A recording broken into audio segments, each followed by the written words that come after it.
Welcome back to Court World, where courtroom drama meets shocking truth. Today's case dives deep into baby mama drama, like you've never seen before. Meet Stuart Lightfoot, a man who says one night of passion turned into a lifelong nightmare, claiming he was trapped into fatherhood. And then there's Tanya Adams.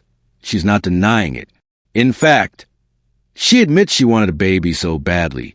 She took matters into her own hands in a way that will leave you speechless. What unfolds next is a storm of revelations, regret, and raw justice. Stay tuned.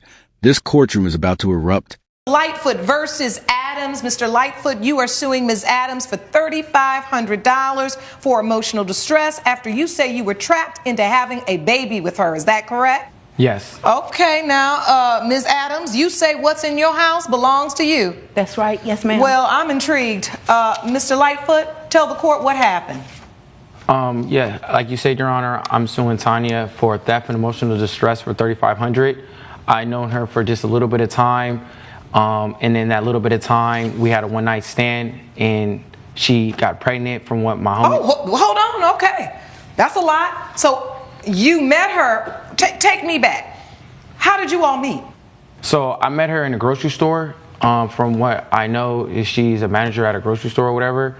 I was with my homie, Michael, and we were just picking up some crab legs for a barbecue and stuff. Now I'm hungry, but so you're in there, you're in the grocery store, you're shopping for what you guys gonna have for the barbecue. Yeah. And you meet Ms. Adams? Yeah, I met Tanya Adams. My friend Michael, he known her before, and he kind of introduced me to her. I thought she looked good. This was like, wow, this was like 2 years ago. Okay, so you saw her at the grocery store, you thought she was pretty? Yeah. He knows I like to date like kind of like older women. All right. And so I saw Tanya. Nothing wrong with that. Yeah, nothing wrong with that. I saw Tanya. I chopped it up with her a little bit, got her number, this and that, and we've been talking for quite some time. But I didn't we just kind of talked, and then eventually one night we kind of went out. I'd known her for about maybe 6 months. And one thing led to another. Yeah. So Ms. Adams, you remember that day that Mr. Lightfoot was in the store with his friend shopping for the barbecue, and you remember meeting them, right? Yes, Your Honor. He said he thought you were pretty. Did you think he was handsome? Yes, Your Honor. All right, now I don't really think it's appropriate to ask a woman her age. I'm never afraid to say mine. But if you don't want to say your age, that's fine. But what is the age difference? I'm 40, so there's How old are you? I'm 28. Okay, so 12 years age difference. Yeah. Okay, so 12 years, and you thought he was handsome as well? Yes, ma'am. And then you all exchanged numbers? Yes, Your Honor. Now you at work? I'm at work. You the manager? I'm the manager. I'm the store manager. Yes. All right, and was getting numbers too? Well, the thing is, Michael always comes to our store, and we know each other pretty well. You had a mutual friend? Yes, we had a mutual friend. Yeah, and I'm single, and I was interested. So thought it couldn't hurt to get to know him. And so the one night stand, you all were friends talking back and forth. You had a one night stand. Where was the one night stand? At my house. So y'all were at your house? Yes, ma'am. And you all were intimate? Yes, we were. Did you use protection, Mr. Lightfoot? Of course. I was always raised to use protection. Don't be a fool. Wrap your tool. And that's something I stand by. Don't be a fool. Yeah. Wrap the tool? Yeah. I'm going to remember that one, honey. Yeah. So I was always taught, and that's what I make sure when I was with her, that I used protection, even though I didn't want to, but I knew this was the most responsible thing to do at the time. All right. And so, I'm a very busy person. I do stocks. I work in the office. And so, during that time, we were talking, but it was a while ago. That's not who I am anymore. But I was talking to a few different women, and she invited me over, and we happened to have sexual intercourses. Intercourses? Sexual intercourse. So that's more than once? It was three times that night. So. Yeah, you said a few times? Yeah, that's why I like the younger men. Well, all right. So you like the younger men, so you had sex a few times that night, but every time was protected? Yes, ma'am. So why are we here today? If you had protected sex, you say in your complaint, Mr. Lightfoot, that she trapped you into having a baby. Well, because what happened was, it was I had met her, and then 9 months, 8 months later or whatever, my homie tells me that, Tanya, she pregnant? And I was like, what do you mean she pregnant? But I didn't really think anything of it. It was just something brief. And then next thing you know, he tells me that he sees a picture of Tanya's baby, and it looks like me and this and that. Wait, hold on now. So after after you all have this one-night stand, it was like a real one-night stand where I y'all didn't even talk anymore. Yeah, because I was very busy, and like I said, during that time, Your Honor, I was talking to a few different women. And he just stopped talking to me altogether. He totally ghosted me. Coming up. She invited me over to her crib, had more drinks, and that just led to something else, you know? And I had So now, told her I gotta ask you, Mr. relationship. Lightfoot, before I move on, because I already know what's going on here. Were you kind of giving her an idea that perhaps this could be more than a one-night stand? Were you doing some sweet talking to try to get her in the bed? Don't hate the play, hate the game. Yes, you know what I'm saying? Kind of told her that I'm a very busy person, like for work and this and that, and I wasn't kind of like. Did that hurt your feelings that he didn't call back anymore, Ms. Adams? Of course it did. Yes, yes. And see, that's why I always tell women, please watch out for these one-night stands, because I don't know what it is today. Young women always want to convince themselves, oh, what the man can do to the girl can do. I And I get all of that. But somehow when we get in these situations, am I right, ladies? We do not like real one-night stands. We get offended when you don't call back, and the one-night stand, that's technically what it is. Mm-hmm. Am I allowed to say hit it and quit it? I think so. I said it, but I mean this with sincerity. If you don't want to have that kind of relationship, be very careful entering into situations where that's what you get, because then the man moves on, you say he ghosted you, your feelings are hurt, but you really wanted him to call back because you were interested in having more of a dating, continuous relationship. Is that correct? Yes, Your Honor, which is what the impression I got was going to be, we're going to have a relationship. I didn't know he was just going to just... Well, how you get that impression? You didn't even get invited over for the crab legs. Exactly, Your Honor. Delusional. No, not delusional. No, I'm not being, I'm really not even being, being mean. My point is this. It's also about in the courting and you understanding what it was about. Did you all used to date outside of the bed? Like, did you all go out on dates before this? Never. I talked to her small talk, like off and on here and there. And then it was just one night I just happened to invite her out. So let's go out, have a good time, have a few drinks. She invited me over to her crib, have more drinks, and that just led to something else, you know? And I had so now, told her I gotta ask you, Mr. Lightfoot, before I move on, because I already know what's going on here.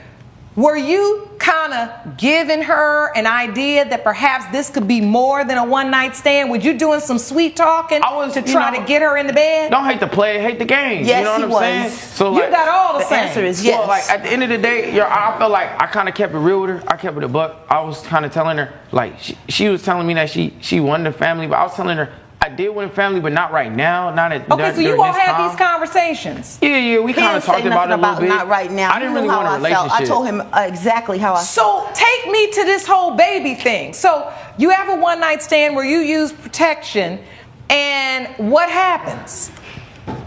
Well, how'd the baby come? He dozed off. I went ahead and took his condoms out of the trash, and I used a syringe and inserted his sperm inside of me. I looked it up online. I see how to do it. This is my property, man. You left it in my house. That's my property. It's your You're so saying I leave my wallet at your crib. Now it belongs to you. You gonna start taking my cards and start spending my money just because it's at your crib? Yo, wait a minute, Ms. Adams. Now that rationale, that line of thinking. So you said to yourself, he left. And the condom is still in the trash can. You didn't flush it down the toilet? No, he dozed off. No, that's a lesson you learned. Yes, you're right, Your Honor. You was today years old when you learned that. I was young and dumb. I should have listened to my mom. She always told me, if you go somewhere, take all your belongings with you when you leave. You know and the I risks should have never left my condoms there. You knew the risks involved in the first place. All right, so hold on. Now I want to understand this. So you're saying he left the condom, but it was in the trash, and you just took it upon yourself to say, well, you know what? If he left it behind, then it's mine. Well, nasty. See, I got sayings too.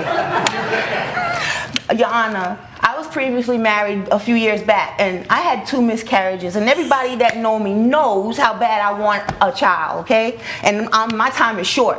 Okay, at this age, I need to hurry up and have my child. Your clock is ticking. You got that right. Almost topped. Yes. I got it. I had my son at 41, so I do understand that. So I had my opportunity. I saw my opportunity and took it. I decided I wanted a baby. Okay, so you testified in open court that you saw an opportunity with some sperm from a young man still in your trash, and you decided you were going to take it. Yes, ma'am. You know that sperm jacking is a thing, don't you? Yes, it is. I never heard of that. You just said you looked it up. Well, I looked it up on the internet, but I didn't know it was a thing.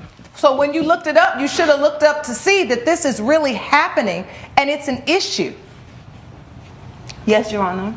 So you are admitting in open court that you did not ask Mr. Lightfoot's permission. You all never discussed and agreed to have a child together. You took it upon yourself because the condom was still there. We discussed it, and now he's saying that he was against it. But he was telling me, yes, that's good. He was down with it. No, you was down with it. You know you was down with it. You done took it too far. I was here for all of your little sayings, but now you done talked about these muscles. Now hold on. Listen, Mr. Lightfoot, what I want to understand from you is, you're saying that after this one night stand, you never contacted her again, and then all of a sudden, a few months later, then you see your friend. This is your witness. Yeah, my homie. Please stand up, sir. I want to hear from you, because this is a mess. Hello, Your Honor. How are you doing? Please state your name for the court. My name is Michael Lofton. All right, Mr. Lofton, how do you know Mr. Lightfoot? I know Stuart from college. You know, we played football together. He was my quarterback. I had been there already a couple of years. I was a receiver. And when he came, we just instantly Okay, so clicked. you all have been together for a while, quarterback and receiver. He and I have. Yes. Right, that's what I'm saying. Right. You and him, not you and Ms. Adams. Exactly. I get that. Not like that now. You know, we broke some touchdown records together. But we Okay. didn't bring nothing else together. Yeah. Coming up. I just feel like I was taken advantage of because at the end of the day, like I would take care of my child if I have a You know all child. the risks involved But see- when you having sex with somebody, and condoms are not 100% Well, no, Miss Adams, either. hold on I now, understand that. because you over there, you the older woman, but you Exactly. giving bad. Them, you know, I thought that she would be a good influence on him. I thought that this would be an I was a good opportunity. influence. No, I you was out a here good stealing influence. semen. It's All not, right, let it's not him okay. testify, Ms. Adams, because you Yeah. done already testified to Yeah. what you did. What evidence do you have related to the emotional distress? I had to take like therapy sessions. I Okay, went to let me have therapy. that. And I can attest to that, Your Honor, because I would take him back and forth to his therapy sessions. I was tripping, Your Honor. Like I'm thinking I'm having protected sex. Like I'm thinking I'm like screwing up You out here. ghosted Like and so I me, needed I to talk ghosted to you back. somebody about like what You're was going on with thinking me you're internally. being a responsible player, right?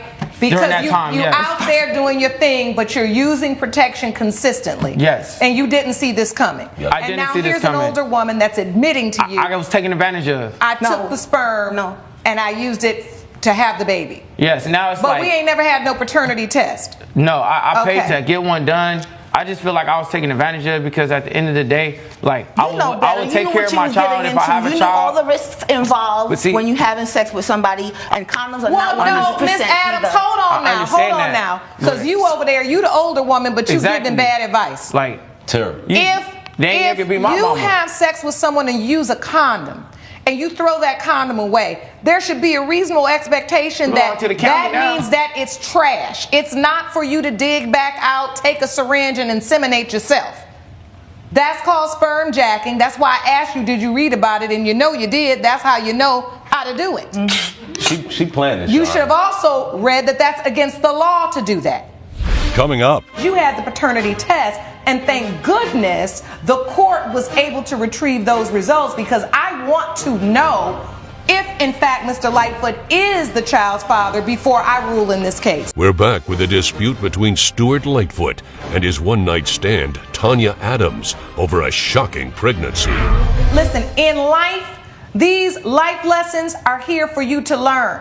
I say all the time, your mistakes do not have to define you. They can refine you. That is for you, Mr. Lightfoot, and for you, Ms. Adams, because you know you wrong as the day is long. You ain't even making no sense. Now, my biggest question here is you had the paternity test, and thank goodness the court was able to retrieve those results, because I want to know if, in fact, Mr. Lightfoot is the child's father before I rule in this case. So with that said, let's get to these results.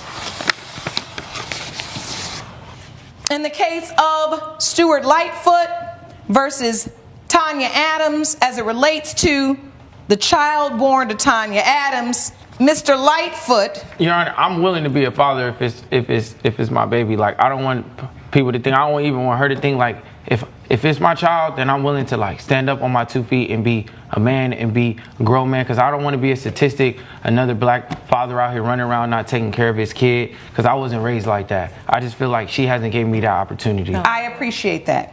And in this case, it has been determined by this court that you are not the father. Wow. So that means Now, you did Miss- this to somebody else? Hold on now. Hold on. We not at the club, so I'm let's sorry. not be dapping I'm up sorry. because this is very serious. Yes, ma'am. And while I understand that it is a relief to you, let's be respectful. Ms. Adams, Yes, Your Honor. I saw as soon as I read those results, you just fell over that podium. Mm-hmm.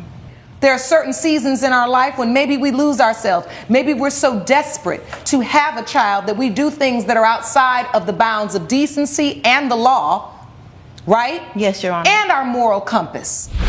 Judge Lake's verdict when We the People returns. So it has been determined by this court, Ms. Adams, you have admitted in open court that you did steal the semen. Even though Mr. Lightfoot was not in fact your child's father, you admitted in open court that you did in fact steal the semen. That did cause him emotional distress. He did have to go to therapy. And for that reason, you are responsible. So in addition to having this beautiful child, do you know who the father is? Yes, Your Honor. You're right. Well, I'll tell you this. I hope you do. And if you need to make sure of that, do what's necessary to establish paternity for your baby, because at the end of the day, the baby will be looking at you at some point. Like, where is my father? And that's on you. Okay? It has been determined by this court judgment for the plaintiff for $3,500. Court is adjourned. And there you have it. Judge Lake rules in favor of Stuart Lightfoot, awarding him $3,500 for emotional distress. In a stunning revelation, Tanya admitted to sperm theft, and even though Stuart wasn't the biological father, the judge acknowledged the emotional trauma and the violation of consent at the core of this case. This verdict sends a powerful message. Consent doesn't end when you walk out the door. This isn't just courtroom drama. It's a cautionary tale about respect, ethics, and accountability. So, what do you think? Did Judge Lake get it right? Should reproductive deception come with tougher consequences?